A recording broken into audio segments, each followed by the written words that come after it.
संध्याकाळी मस्त अशी पनीर बिर्याणी बनवली होती, पण सकाळी नाश्त्याला होते आमच्याकडे पोहे. आता पोहे सर्वांना आवडते म्हणून पोहेच बनवले होते. दूध जरी मी विकत घेत असं ना तरी बी दही मी लावलं होतं, म्हणून याला म्हणू शकतो आपण की घरचंच दही आहे. तू नाश्त्याला पोहे बनव नाही तर काही बनव, पण मला डब्याला पास्ताच पाहिजे असं माझ्या श्राद्धाचं सकाळपासून चालू होतं. शनिवार म्हणलं की पोरांना असंच काहीतरी पाहिजे असतं. बनवून दिला तर ठीक आहे, नाही दिला तर मग तोंड वाकडं तिकडं होतं, आणि दिला की मग असं काही रिॲक्शन पाहायला भेटतं.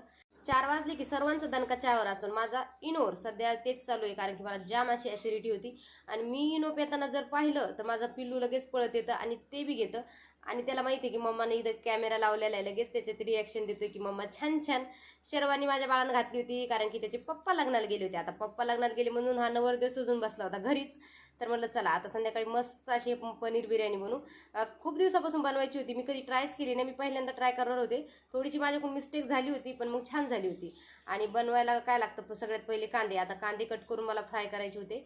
2-4 कांदे घेतले होते आणि चांगले फ्राय करायला ठेवून दिले. घरामध्ये पनीर बिर्याणी बनवू किंवा वरण भात बनवू, पण माझ्या पिल्लूला खायचं होतं मॅगी. आता त्याच्यासाठी इथं मॅगी बनवायला ठेवली होती. साईडला मी पनीरमध्ये सगळे मसाले टाकून पनीर इथं छान असं मॅरिनेशन करून रेस्ट करण्यासाठी ठेवून दिलं होतं. त्यानंतर साईडला इकडे कढईमध्ये पाणी टाकून ठेवलं होतं राईस उकळण्यासाठी. त्यानंतर मी त्याच्यामध्ये राईस टाकून दिले, ते साईडला होतच होते. इकडच्या साईडला मी कुकरमध्ये थोडंसं तेल आणि तूप टाकून पनीर फ्राय करून घेतलं.